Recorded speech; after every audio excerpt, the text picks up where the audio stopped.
తెలంగాణ రైతులకు తీవ్ర నష్టం కలిగించేలా కేంద్రం తీసుకున్న నిర్ణయంపై పోరాటం చేయాలని రాష్ట్ర ప్రభుత్వం నిర్ణయించింది. కేంద్రం నిర్దేశించిన రకాలనే సాగు చేస్తున్న ధాన్యం కొనుగోలుకు పరిమితి విధించడంతో ఈ నిర్ణయం తీసుకుంది.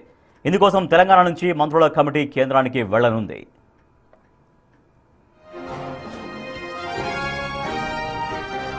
కేంద్రం తీసుకున్న నిర్ణయంతో రాష్ట్ర ప్రభుత్వంపై భారం పడుతోంది. రైతులకు కూడా నష్టం వస్తోంది. గత యాసంగి సీజన్లో తెలంగాణలో 80 లక్షల టన్నుల ధాన్యాన్ని రాష్ట్రం సేకరించింది. కేంద్రం మాత్రం 53 లక్షల టన్నులకే పరిమితి విధించింది. అంటే దాదాపు 27 లక్షల టన్నుల ధాన్యం ఇంకా గిడ్డంగులోనే నిల్వ చేయాల్సి వస్తోంది. ఇతర రాష్ట్రాలతో పోలిస్తే కూడా తెలంగాణ నుంచి ధాన్యం తక్కువగా కొంటుంది కేంద్రం. మొక్కజొన్న రైతులకు ఆ బాధలు తప్పడం లేదు. 15 లక్షల టన్నుల మొక్కజొన్నను రాష్ట్ర ప్రభుత్వం రైతుల నుంచి కొనగా కేంద్రం తీసుకోవడం లేదు. దీంతో రైతులకు నష్టం వస్తోంది. రాష్ట్ర ప్రభుత్వంపై భారం పడుతోంది.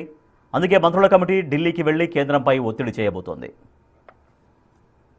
అనుగుణంగానే తెలంగాణ రాష్ట్రంలో కూడా భవిష్యత్తు పంటల కొనుగోళ్లు ఉంటాయి.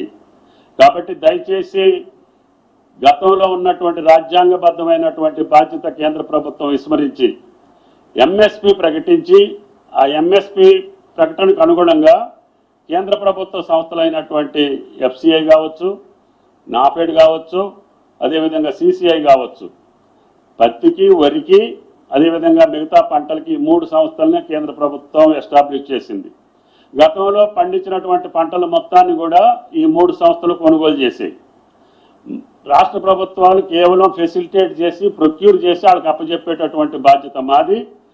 పూర్తి పంటల్ని రైతులు పండించినటువంటి పంటలను కొనుగోలు చేసే బాధ్యత ఎంఎస్పి ప్రకటించినటువంటి రేటుకి కేంద్ర ప్రభుత్వాన్ని.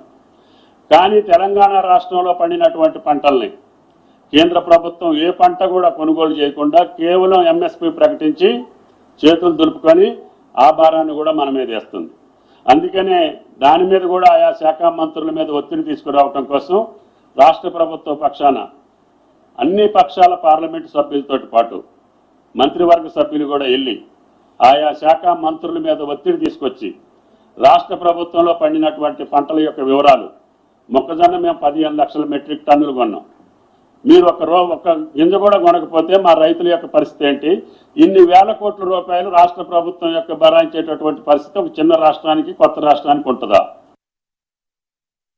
కొత్త చట్టము, కొత్త పథకం రావడంతో అన్ని పథకాలు కోతబడి మరి రాష్ట్ర బడ్జెట్ మీద తీవ్రమైనటువంటి ప్రభావం చూపబోతుంది. కాబట్టి దీన్ని నిరసిస్తూ ఒక లేఖ కూడా రాయాలనుకున్నాం. కేంద్రం తీసుకొచ్చేటువంటి ఈ యొక్క జీరామ్జీ పథకం గురించి, అదేవిధంగా సబ్ కమిటీ కూడా దేశవ్యాప్తంగా మరి వివిధ రాష్ట్రాల్లో అమలవుతున్నటువంటి తీరు, వాళ్ళు తీసుకునేటువంటి ఈ యొక్క చట్టం మీద, ఈ యొక్క పథకం మీద నిర్ణయాలను కూడా అనుసరించి ముందుకెళ్ళడం జరుగుతుందని తెలియజేస్తూ క్యాబినెట్లో సబ్ కమిటీని వేయడం జరిగింది. 4గురితో కూడినటువంటి సబ్ కమిటీ. ఈ సబ్ కమిటీ మరి తొందరలోనే కూర్చొని ఫర్దర్గా తీసుకునే నిర్ణయాలు మళ్ళీ మేము ముందుకు తీసుకొస్తాం.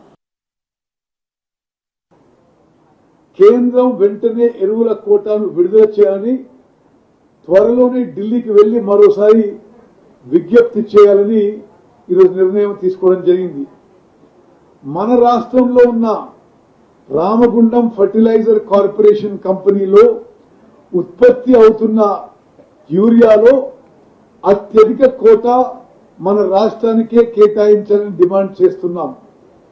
ఇక్కడ నుంచి ఏ మధ్యప్రదేశ్కో, బీహార్కో పంపించకుండా మన రాష్ట్రానికే ఇక్కడ యూరియాను కేటాయిస్తే రవాణా ఖర్చులు కూడా తగ్గిపోతాయి. ఎరువుల కొరత సమస్య కూడా ఉత్పన్నం కాదు. ఇదే విషయాన్ని మరోసారి కేంద్ర ప్రభుత్వం దృష్టికి తీసుకెళ్లి మన